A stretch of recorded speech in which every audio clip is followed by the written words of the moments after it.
Oui, oui. Ce jour-là, je sais que Maître Célèbre était un peu enfermé, mais bon, Oui, oui. il fallait avoir une accélération qui ne puisse pas le rattraper. C'était dans le prix de Niel, oui, il fallait partir le bon moment. Oui.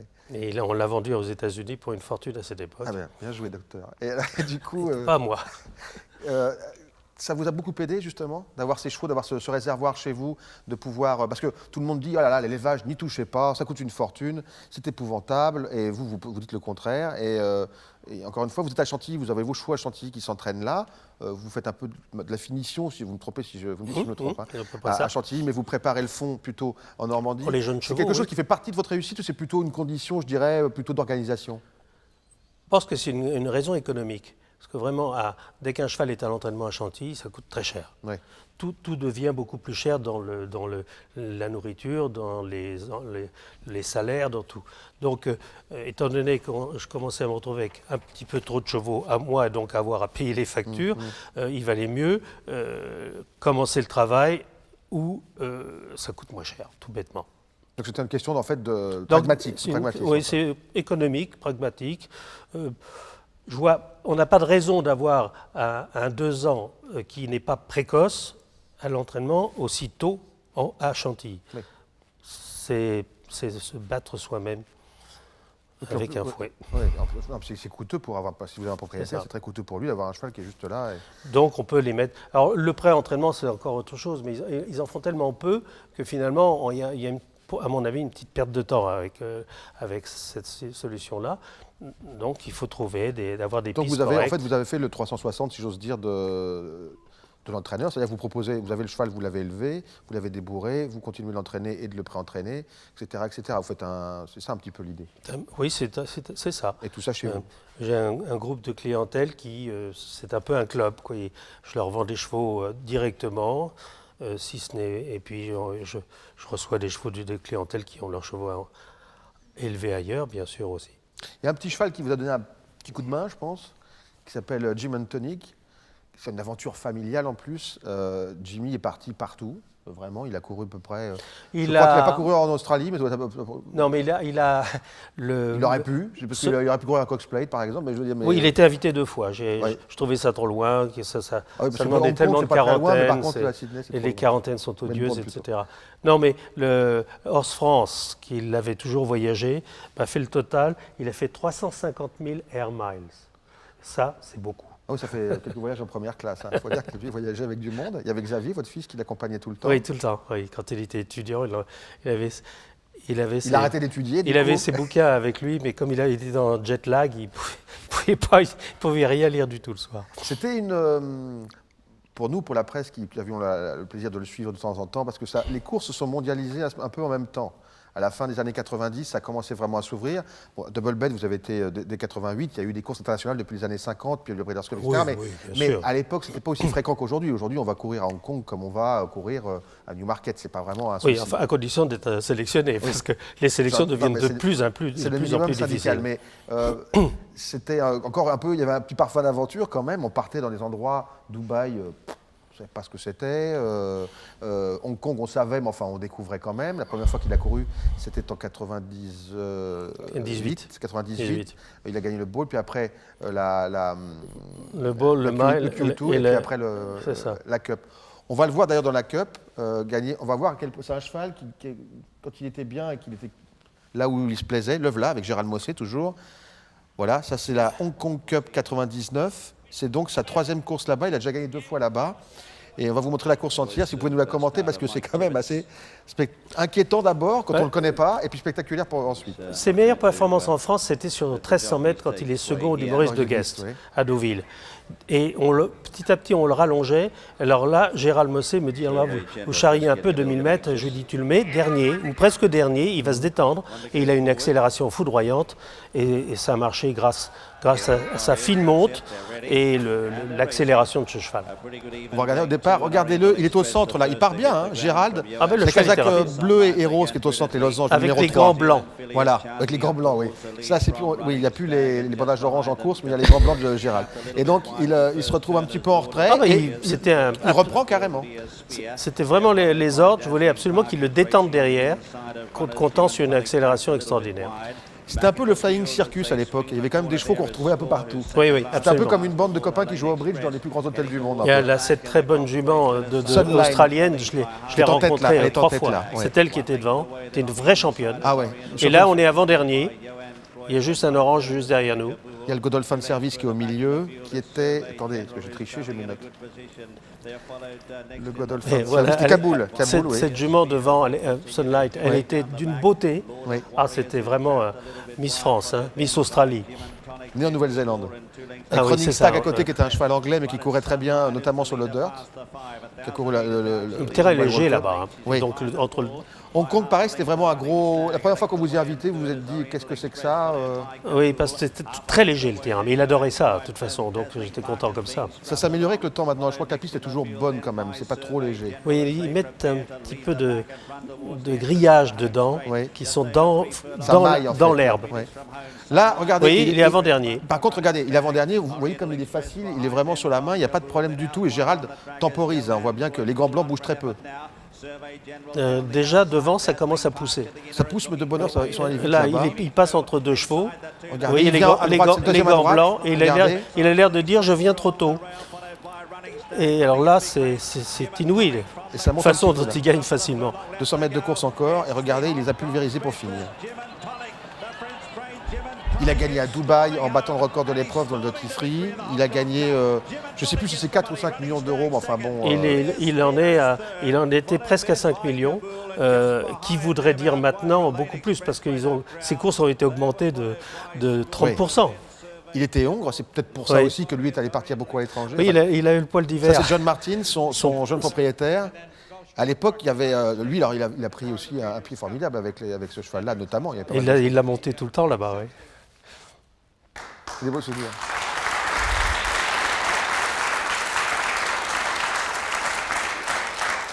C'est un cheval qui vous a beaucoup donné, mais tout le monde l'adorait. La famille était vraiment... Un jour, il y a Thierry Doumen qui à l'époque était jockey et est parti en avion pour aller juste le voir courir dans le duty free à Dubaï, vous me disiez. Le samedi, il montait Barracuda à Sandown Park, un groupe 1.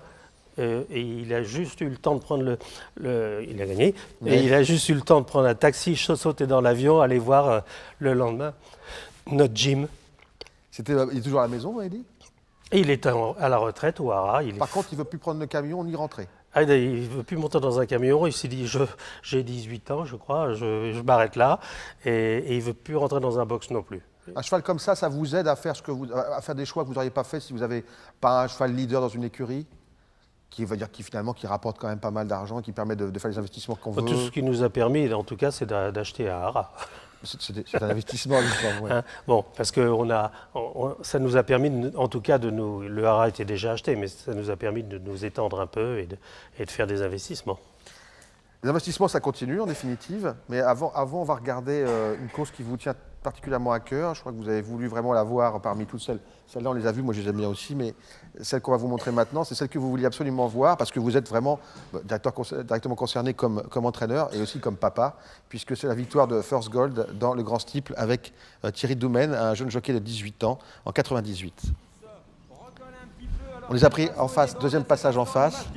Vous m'avez dit l'autre jour, en off, moi je vais le répéter parce que c'est rigolo, vous m'avez dit c'était better than sex, comme on dit en anglais. Oui, il ne faut pas le dire à ma femme, mais c'est vrai que c'est quelque Baccarello chose. à côté. Je souhaite à beaucoup d'entraîneurs de gagner un groupe 1 avec un cheval et son fils dessus qui a 18 ans. Mais c'était quand même, je veux dire, il y a beaucoup de gens qui vous diraient, mais c'est flippant d'avoir son fils qui saute en obstacle. Oui, moi, on s'endurcit dans le métier. Ma femme avait un petit peu de mal. Hein. Oui. Et surtout, il a monté tout de même 7 fois le Grand National de Liverpool. Non, il a monté 6, parce qu'à Condrat, il l'a monté une fois. Oui, Condrat l'a monté au début, oui. Il y a quand même un gros pourcentage de chute dans le Grand National, donc c'est pas très sympathique. First Gold, sauteur parfait, vous disiez, plus que The Fellow Company, c'est First Goal qui, dans votre esprit, est le... Plus approprié aux fans anglais, parce qu'il était plus respectueux. Uccello, il avait tendance à un petit peu ouvrir les obstacles pour faire sa trajectoire minimale, donc il prenait des risques. Et une fois, il a ouvert le gros Open Ditch en deux. La double barre, il était tombé à la fois d'avant dans le président à cette double barre. Donc c'était toujours un moment difficile. Il y a Chamberco qui vient, très bon cheval au centre Gérard Margogne. Et Sakkenin qui vient complètement en dehors. Et c'est pas fait, quoi. Il a fallu y aller jusqu'au bout quand même. Hein. C'était dur. Il était bon. Non, mais pour vous. D'accord. Une fois qu'il est là. Oui, dur, non. Non, c'était. Bon, là, c'était fait, bon. Oui, c'est-à-dire que j'avoue que ce qu'il faut plutôt dire, c'est l'anecdote de la marquise de Moratalla, parce que là, on est archi-favori du président, il tombe à la double barrière et d'abord, elle n'aime pas trop être battue, mais elle se comporte toujours à merveille. Là-dessus, elle me dit qu'est-ce qu'on fait maintenant? Je lui dis écoutez, si on avait gagné, parce qu'il gambadait le jour où il est tombé, on aurait été dans le grand steep. Je lui ai dit franchement, je ne vois pas pourquoi on n'irait pas. Et elle me dit tu fais comme tu veux. Et j'avais quand même un petit peu l'inquiétude que quand même Thierry, moi j'avais énormément confiance en sa montre, mais la marquise Moratalla de chez elle, c'était pas une certitude pour elle. Je pensais que pour le grand steep, elle aurait pu dire quand même mets un grand professionnel dessus à la place de ton jeune fils. Mais vraiment jeune. Il faut la connaître. Elle a dit pas question, si tu veux remettre ton fils, tu remets ton fils. Voilà, grande journée, beau succès. Ouais. Si vous aviez, c'est émouvant. Ah, voilà encore à nouveau la photo de famille avec Elisabeth. Aujourd'hui, donc, si on a des jeunes gens qui vont vous poser des questions dans quelques secondes, mais pour commencer cette séance de débat, si vous aviez un conseil à donner à quelqu'un qui va s'installer maintenant, je dirais comme entraîneur de galop, je ne dis pas plat et obstacle à raison. Qu'est-ce que vous lui diriez en quelques mots? Qu'est-ce qu'il faut faire?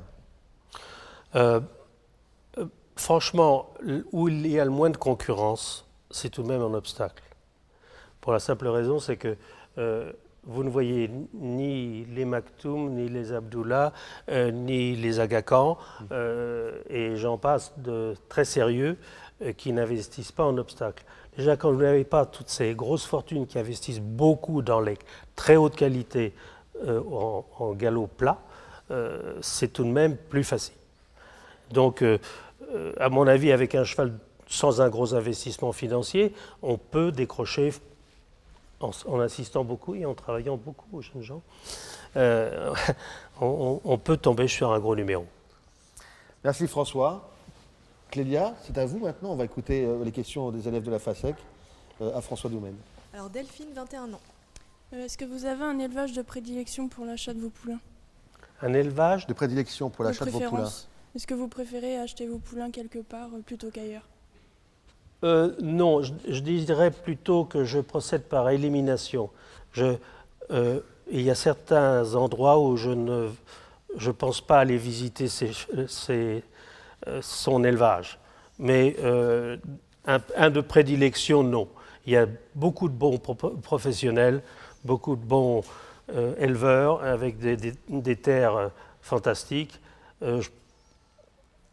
C'est à vous de trouver vos favoris. Saoud, 20 ans. Pouvez-vous nous raconter une journée type d'un galopeur? Une journée type? Du cheval? Oui, du matin jusqu'au soir, qu'est-ce qu'il fait?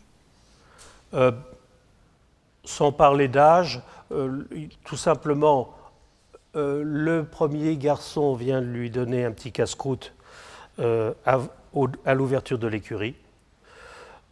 S'il va courir dans les 3 jours qui viennent, on leur prend la température pour ne pas avoir de mauvaises surprises.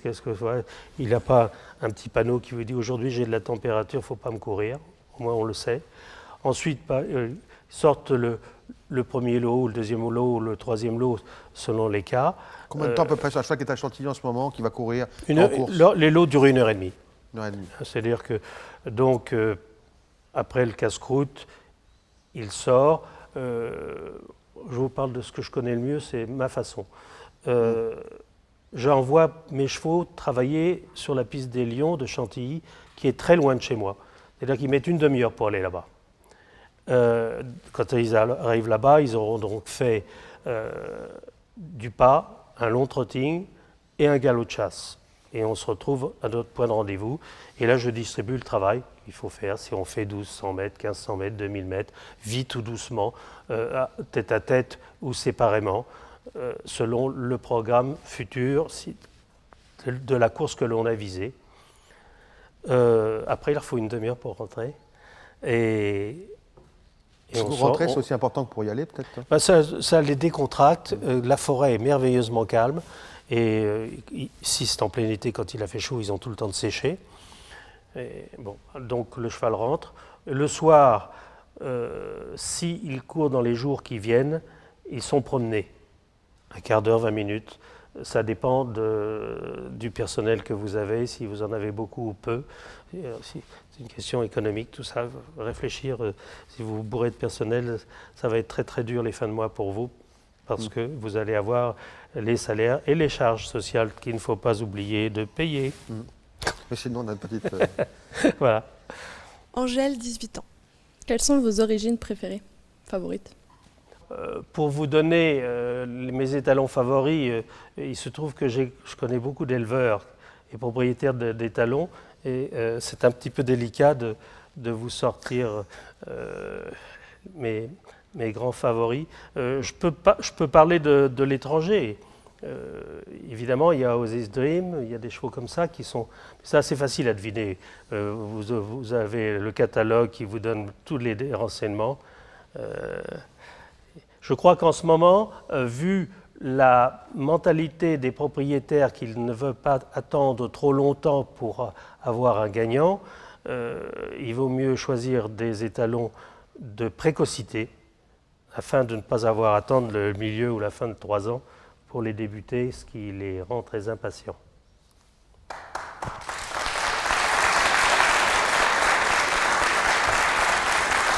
Merci François. Voilà, c'est fini.